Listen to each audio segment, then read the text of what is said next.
Doing some cooking. We're getting ready to rock and roll with some hors d'oeuvres. Chef Chad, what are we doing here today? Right now we're cooking some chicken satays. Now it's tough to see, but you can see the chicken in there. And I'm just trying to make sure that they get a nice color on the outside before I turn them over, a nice caramelization. Hot pan is always important. Yes, very hot. And if your pan isn't hot, it'll take forever to cook and it will never get that nice caramelization on there too. Okay, what else we've got? We've got some limes. Limes. Straight from the Bartending School of Ontario. Previously prepared. Yes, yeah. Rob cut those up for you, making your job easy, eh? Yeah. And then also I use for garnish some whole peanuts. These are whole peanuts. Yummy. Some nice coriander. Now, coriander is also the same as cilantro. Exactly. Is there a difference?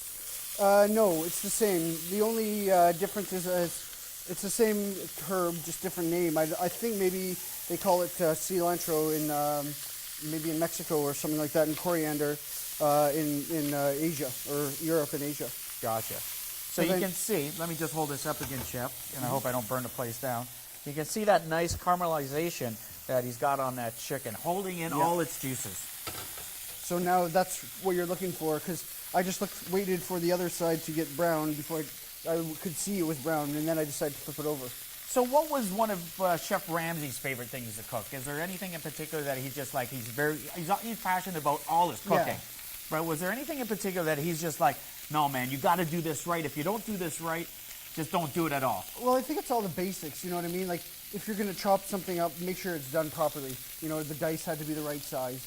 And, you know, with the Michelin Guide, it's more, and the rating over there, it's more about consistency, you know what I mean? You've got to be doing the same job perfectly all the time. And what restaurant were you trained in? I worked in his 3 Michelin star restaurant, the flagship one in England, restaurant Gordon Ramsay. Oh, cool.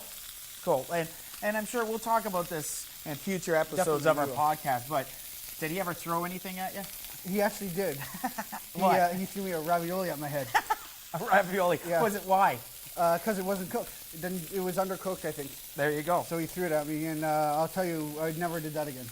No doubt, eh? Yeah. So what do we have? Okay, so the chicken's cooking. We've got our cilantro. Do we need to chop this up, or are you just going to... I'm just going to do a little bit for garnish at the end. Right. So what the other thing that we do have is some of our other dish.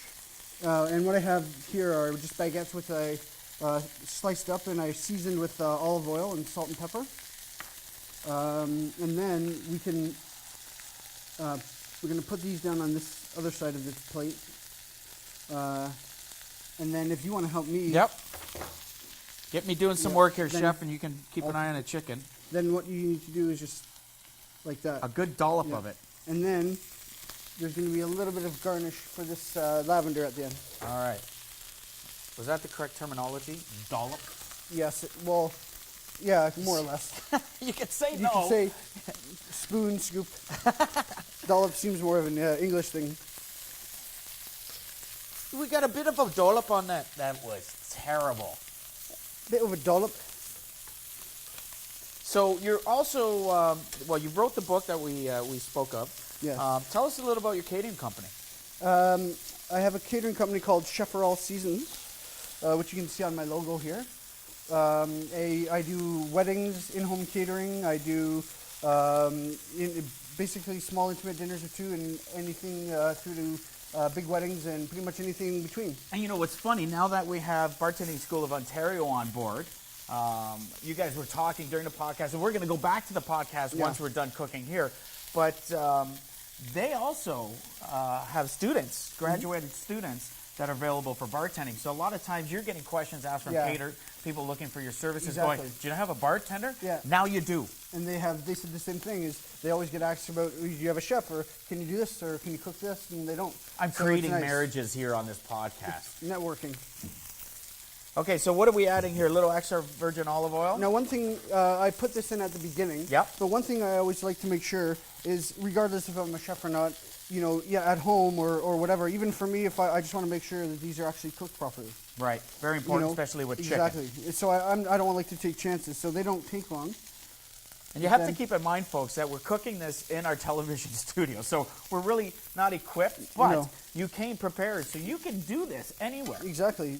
That's one thing I say to a lot of my the people who I work with and the clients, a lot of the time they ask me to come in and they don't know if feel confident cooking big or elaborate meals in their own home. And I go in and I kind of show them a few things, and what I do, which is really relatively easy. And then, as I said, it's pretty easy for them to try and replicate things. You know what I mean? At home. Exactly. And if people have questions or concerns, they can always go to your website. Exactly. And I love it. So, one thing I have to say: cast iron pan. Yes. No, sorry. This is stainless steel. Stainless steel. Sorry, Surgical stainless steel. That's the way to go, right? Yes. This is very. Would use cast iron. I have one at home, but if this is another great option. As I said, surgical stainless steel. This is medical grade. These pans are very, more expensive than you might need at home. But for somebody like me, I'm interested in being healthy and aware of, even the salt that I use, and this is Himalayan rock salt, and I use olive oil rather than other oils.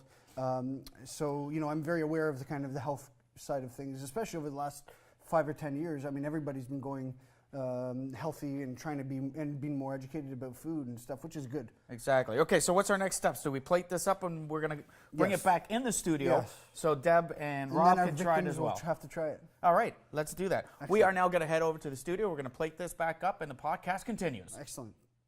Sounds good.